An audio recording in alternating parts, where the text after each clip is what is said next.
Hi, I'm Tess and welcome to Dusty Betty. Today I'm going to be reviewing the Liv Lurra. It's an aluminum hardtail. Liv is a women's specific brand. This is the female side of the Giant Bicycles family. This is a 130 travel fork on this bike, and I think that's kind of the sweet spot. I feel like for hardtails, just kind of a good all-around hardtail, 120, 130 travel is like right in a happy place. So I'm pretty stoked about that. Now, one thing that's cool about this bike, Liv does this a lot, is they do wheel specific sizing. So the extra small and small come spec'd with 27.5, and that size small is actually kind of an in-between where you can choose to go with the 27.5 wheels or you can do the 29s. And then the size is bigger, medium, go straight to the 29-inch wheels, which I think is really great. It makes a lot of sense to me that someone who is under 5 feet is not going to appreciate or enjoy 29-inch wheels like I am. It would be a lot to wield. So I love that. I'm going to be riding a size medium today on this bike. I'm trying to see if I can get a close-up and get the color.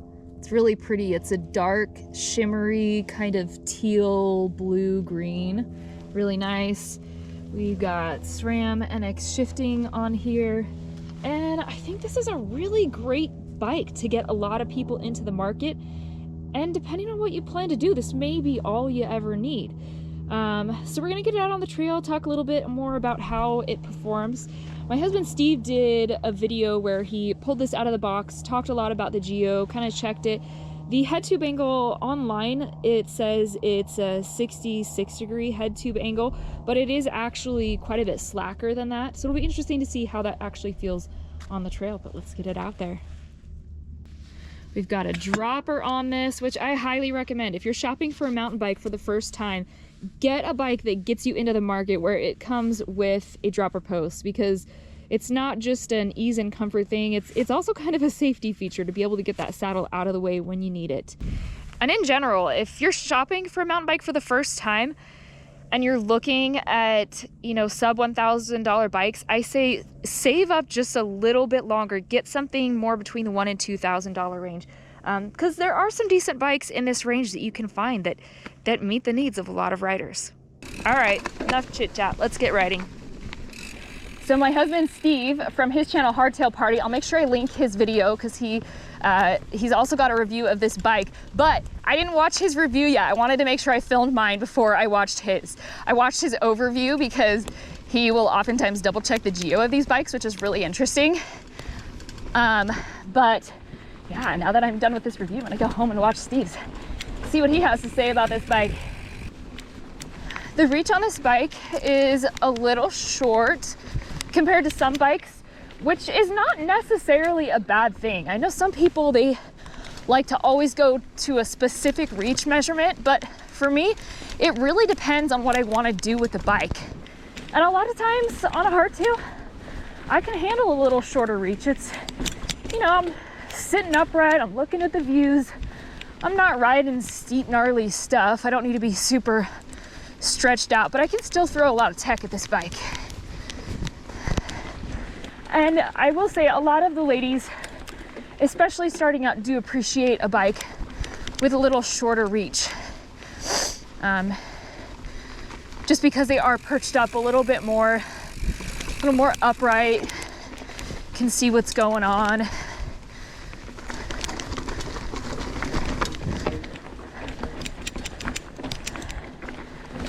The route I'm riding today, it's one of my favorite hardtail routes.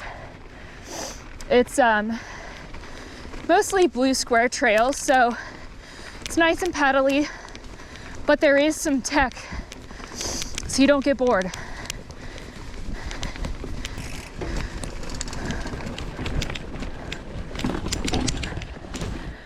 And that's a tricky climb. Something that is fun about the shorter reaches, when I have to stand up to sprint for a techie climb, my weight is just right there forward. It's a nice compact cockpit in terms of climbing. Convenient and easy to get your weight forward, because as you start climbing steeper stuff, it's harder to keep weight over the front end of the bike so that you get traction on the front wheel.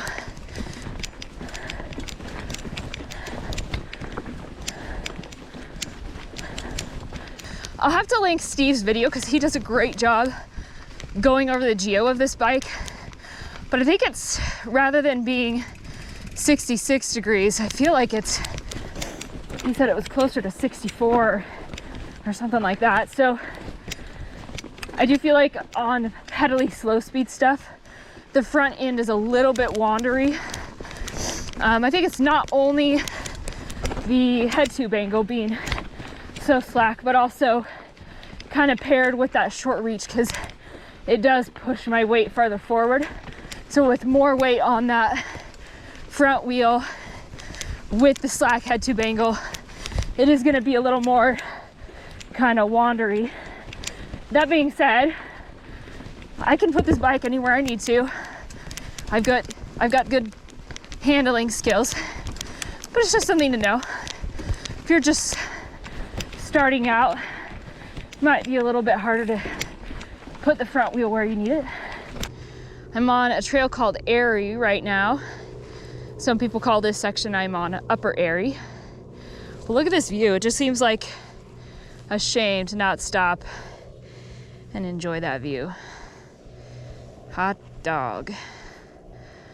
All right, let's get back at it, Lurra.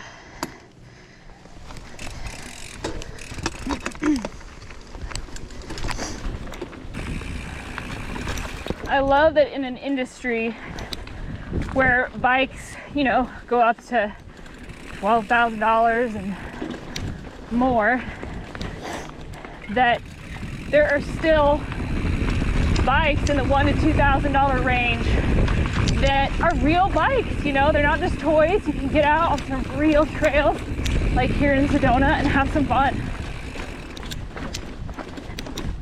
Whew, kind of tricky through here. Gotta stand up and pedal through the flat, chunky stuff. Can't exactly carry speed when it's flat. It's doing great. Great power transfer.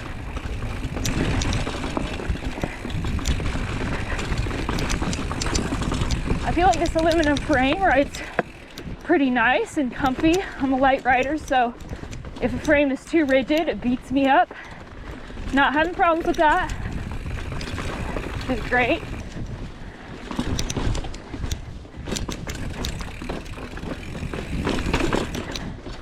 Yeah, Lurra.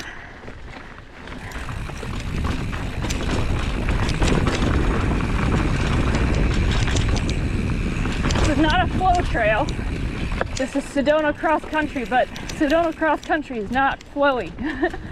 And this bike's doing it. The ride is a little rough in the front.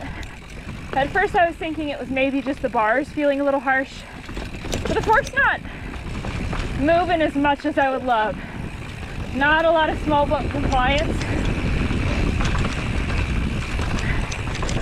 So the fork could feel a little better than it does, but frame is doing great.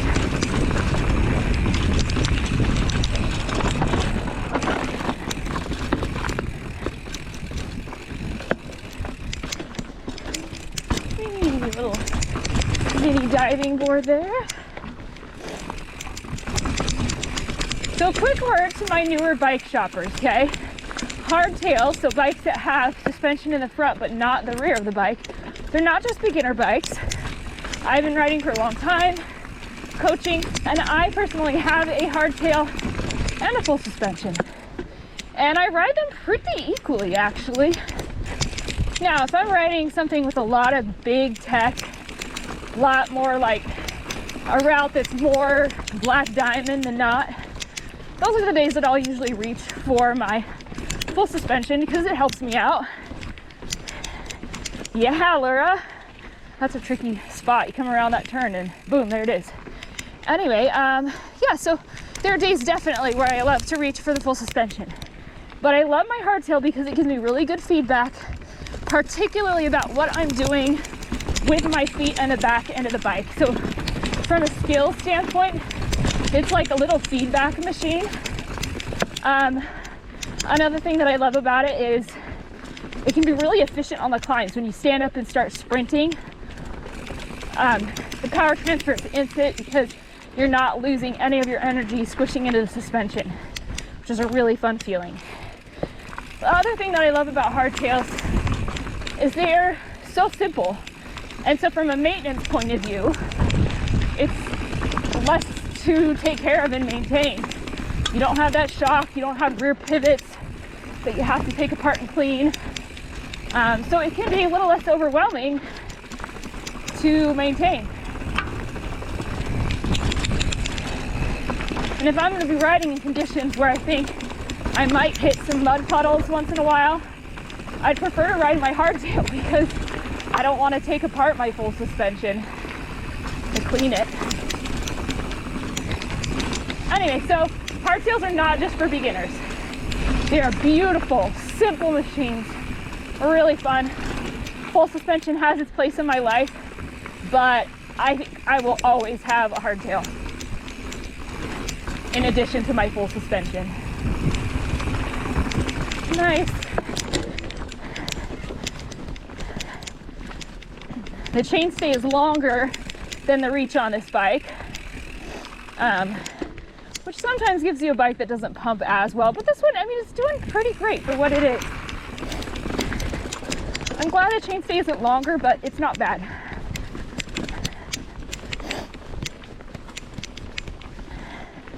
Weight-wise, I think this bike comes in around 31, 32 pounds, which I think is great for an aluminum hardtail, especially in this price range. As you get up there more price-wise, you can get a bike that's spec'd with lighter, more expensive parts.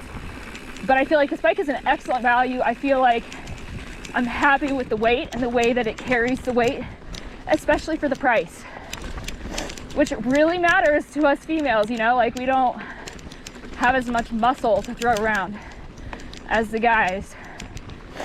So I appreciate that this thing is not built like a tank, because I mean, I've been on 35, 36 pound hardtails, but this one is great. This one isn't necessarily a cross-country bike, although it would do great at cross-country trails. The Geo is a little more relaxed, a little more like a trail hardtail that's on the shorter side. I quite enjoy the 29-inch wheels personally for me. They just roll through nicely. This is a bike I could pedal a half or whole day on pretty comfortably. I know there are a lot of you ladies who don't like the feeling of being on a super long stretched out bike where you feel like maybe you're a little hunched over. That stretched out feeling can be pretty good when you start riding steeper stuff, but that's not everybody's jam. Sometimes we just want to get out, pedal, get in nature, and being a little more upright keeps the chest open, can breathe, can enjoy the scenery. Loose climb, pretty. Ooh. Even though that front end's a little wandery, it is easy to get my weight forward and keep cranking through the loose stuff, get some traction.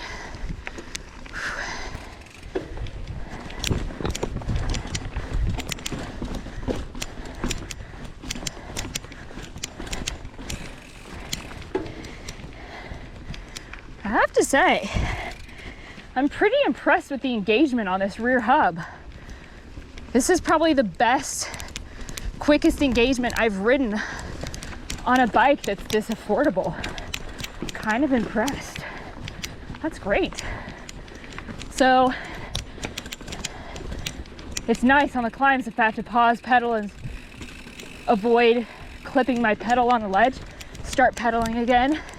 It's not like gonna take me a quarter turn to get engagement. It's pretty dang quick for this bike. I'm really impressed with the rear hub. I'm not sure what hub this is, but I'm betting it's something in-house. Yeah, definitely, Liv, keep using this rear hub on your bikes. Now we're gonna start going down coxcomb. So this will be fun. This will give us the chance to corner this bike at higher speeds. We will see how she feels. Usually the bikes that are as slack as this, they like to be leaned a lot for the turns. But we got to see how that interacts with the rest of the geometry of this bike. So this will be a good test.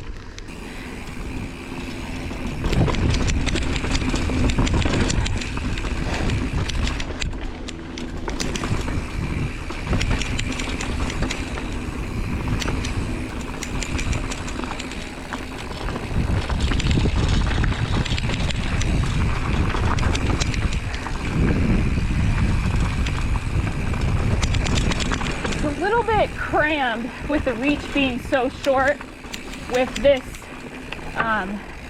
slack head tube angle. It's a little awkward to lean it the way I'm used to. I just feel a little bit crammed in the cockpit, like it's trying to kick me into the back seat a little bit. So I'm not leaning it as aggressively as I would on my personal hardtail, just because the traction point between the front and rear wheels on this is a little different.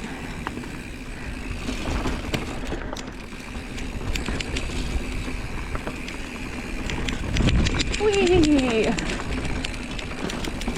Still fun though. I'm so stoked that I'm having fun on a bike that costs less than $2,000. Beautiful morning. It's so quiet out here. It's a little chilly, so not many people out yet.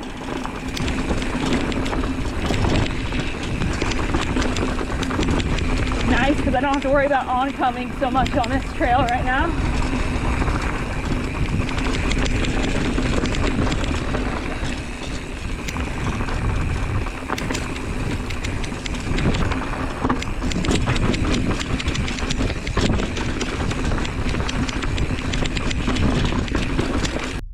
I wanted to take a quick look at the tires. So this came spec'd with a Maxxis Minion DHF in the front and an Aggressor in the rear, 2.5 both front and rear. And I will say, on a hardtail, going with a little bit wider tire like this can really help take some more of the sting out of the chundery kind of rocky, bumpy stuff. And so I felt like it was super great out here. But depending on where I lived, if I went somewhere that wasn't as chundery and I wanted to just speed this bike up, maybe make it kind of meld into the XC territory a little bit more, what I might do is put a little bit narrower tire on this, something a little less aggressive and faster rolling. But there's a lot of fun stuff that you can do with this. I love that it's got industry standards. I was super impressed with the rear hub on this bike. Let's take a look and see what the engagement is like. That is impressive. It's like clicky. It's not like a soft engagement like a fancy schmancy Onyx or something like that, but that is super great engagement, like boom, right there, and it grabs and gets power. Sometimes there's a lot of slop when you ride a cheaper bike with a cheaper hub. So yes, Liv, we love this rear hub. Please keep using it on your bikes in this price range. It's fabulous. So if I could change anything on this bike, I would probably put a little bit better performing fork on it, and I do think we could find something like that and keep this bike in the same price range, just based on other bikes I've ridden that are in a similar price range. The other thing I would do is I would not want the head tube angle quite as slack. I would steepen it just a little bit, maybe a true 66 degrees, maybe even 67. Some people might be out there being like, no, that's too steep, but I don't know, I think it might pair quite nicely with the short reach on this bike. I did feel like when I was trying to go higher speeds, cornering, when you have a really slack bike, it wants to be leaned into the corners more, but with the short cockpit, the short reach, it just felt a little awkward. I didn't feel super comfortable dumping it to the sides just because it put my weight in a different place that I wasn't used to. I do think that you could get accustomed to that, but I do think a slightly steeper head tube angle would pair nicely with this bike. I know that the reach is shorter on this bike. Some people might say, oh, it should be a little bit longer, but I think we do need bikes in the market that are a little bit shorter reach, because it's kind of a preference thing. And so I do think that, I know that there are a lot of ladies out there who do want this. They want to get out there, they want to get the exercise, be in nature, but they don't need to feel like they're, you know, a bullet ready to race down the trail. They're okay to be a little more upright, a little more open. And I will say, if you like doing longer rides, being a little more upright sometimes can help you breathe better and be a little more comfortable because you're a little more open in the chest. So I feel like even though the reach on this is a little bit shorter, I feel like it works for what it is. I'm glad the chainstay isn't any longer. I feel like most of my bikes, I tend to favor bikes with longer reach and a little bit shorter chainstay, but I feel like this works. It was long enough that it still felt stable, but it wasn't a ridiculously long chainstay. So I feel like the rest of the Geo works quite well. Love that this bike comes spec'd with a dropper post too. Okay, so who is this bike not for? I would say right now, currently with the Lurra having this super slack head tube angle, if you're a brand new rider, I think it's gonna be a little bit unwieldy and it's gonna be feel a little wandery, hard to put it where you want it. So in that sense, I would say probably not a best like first bike per se until you got a little bit of mountain bike skills under your belts. But who is this bike perfect for? I think this is great for the rider who doesn't want to spend an arm and a leg on a bike, but does want a real bike with industry standards so that there is an option to potentially upgrade and replace parts over the years. I think this is going to be a female rider who rides maybe some long pedally days or maybe some short stuff with just moderate tech. I was impressed. I was able to push this bike into some techie stuff, but it's still really fun at the slow speed. So you don't have to throw a lot of chunk at it, even though it's fairly capable. And I know that there are a lot of us ladies out there like that. We want to get out there, we want to get exercise, we want to get the sunshine and the nature dose. And just have some fun, and we don't always need a $12,000 bike to do that. So that's why I'm so glad that bikes like this exist. Really stoked that Liv was excited to share this bike. Companies are not always apt to showcase their bikes at this end of the price range, but I like that Liv, you know, they have everything. They have the super high-end fancy bikes, but they also have stuff that is affordable and they're not ashamed of it. So it's really cool to bring this to you guys. Thank you so much for watching this review, and big thanks to Liv for giving me the opportunity. If there are other bikes that you would like to see me review, or if you have more questions about the Liv Lurra 2, be sure to post in the comments below. Thanks so much for watching. Get dusty.